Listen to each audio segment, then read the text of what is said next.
যত নারী সোশ্যাল মিডিয়াতে আছে প্রত্যেকটা নারীকে কোনো না কোনোভাবে বুলিং করা হয় সামাজিক যোগাযোগ মাধ্যমে। আমরা তো কখনো দেখি না এগুলো নিয়ে প্রতিবাদ হইতে যে কেন বুলিং করা হয়, কেন বুলিংয়ের শিকার হয় না নারীরা সামাজিক যোগাযোগ মাধ্যমে। এই যে নোংরা বুলিংটা করা হয়, এই নোংরা বুলিং নিয়ে কয়টা প্রতিবাদ হয়। এখন আমরা যখন কেউ আমার মতো কেউ যখন একজন প্রতিবাদী নারী যখন প্রতিবাদ করে তখন প্রতিবাদী নারীকে এই সমাজের অনেকেই এই প্রতিবাদী নারীকে মেনে নিতে পারে না। এই যে নারীর প্রতি সহিংসতার বিষয়টা এখানে আবারও স্পষ্ট। আচ্ছা, লাস্ট একটা, সেটা হলো যে রাজু নামের যে অভিযোগকারী আদালতের ব্যাপারে কি বলেছেন? আদালত ওনারা তো রাজু নামের অভিযোগকারীর বিষয়ে কোনো কিছু এখনো দেখাতে পারে নাই। আর এটা হচ্ছে আদালতের বিষয়, বিজ্ঞ আদালতের প্রতি আমি সবসময় শ্রদ্ধাশীল এবং বিজ্ঞ আদালতের প্রতি আমি আস্থা রাখি। এটা পূর্ণাঙ্গ রায়ের পরে আপনারা অবশ্যই এ বিষয়ে ক্লিয়ার হবে।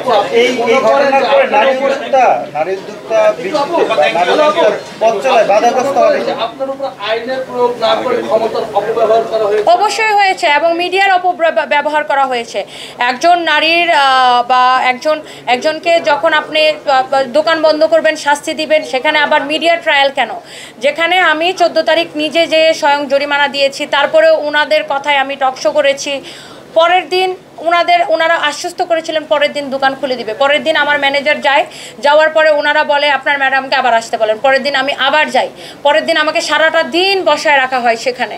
তারপরে সন্ধ্যার সময় তারা বিভিন্ন কথা বলে, তারা বিভিন্ন বাহানা দিয়ে আমাকে ঘুরাইতে থাকে এবং তারপরের দিন আমার ম্যানেজার আবার যায়, আমার ম্যানেজারকে দিয়ে জোর করে মিডিয়ার সামনে কথা বলানো হয়। তাহলে মিডিয়ার এই যে মিডিয়ার ট্রায়ালটা কেন?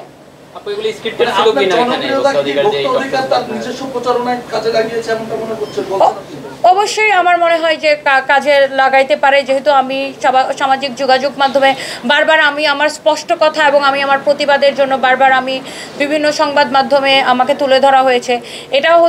এটা অবশ্যই হতে পারে এবং আমার কাছে মনে হয় এখানে কোনো একটা উদ্দেশ্য প্রণোদিতভাবে আমাকে এই হয়রানি করা হয়েছে। নারী উদ্যোক্তা তৈরিতে বাধাগ্রস্ত তো অবশ্যই আপনারা দেখেছেন। এই যে বাধাটা আমি অতিক্রম করতে পেরেছি সেটা অবশ্যই একটা দৃষ্টান্ত তৈরি করবে এবং আমি মনে করি আরও নারী উদ্যোক্তাদেরকে এটা ইন্সপায়ার করবে। ব্যবসা করতে গেলে বাধার সম্মুখীন হইতে হবে, কিন্তু সেই বাধাকে বাংলাদেশের সরকারের আইন অনুযায়ী এবং বাংলাদেশের বিচার ব্যবস্থা যে পরিমাণ স্বচ্ছ, যে কোনো নারী উদ্যোক্তা যদি হয়রানির শিকার হয়, সে যদি মহামান্য আদালতের কাছে যায়, আমি মনে করি যে নারী উদ্যোক্তা ন্যায় বিচার পাবে।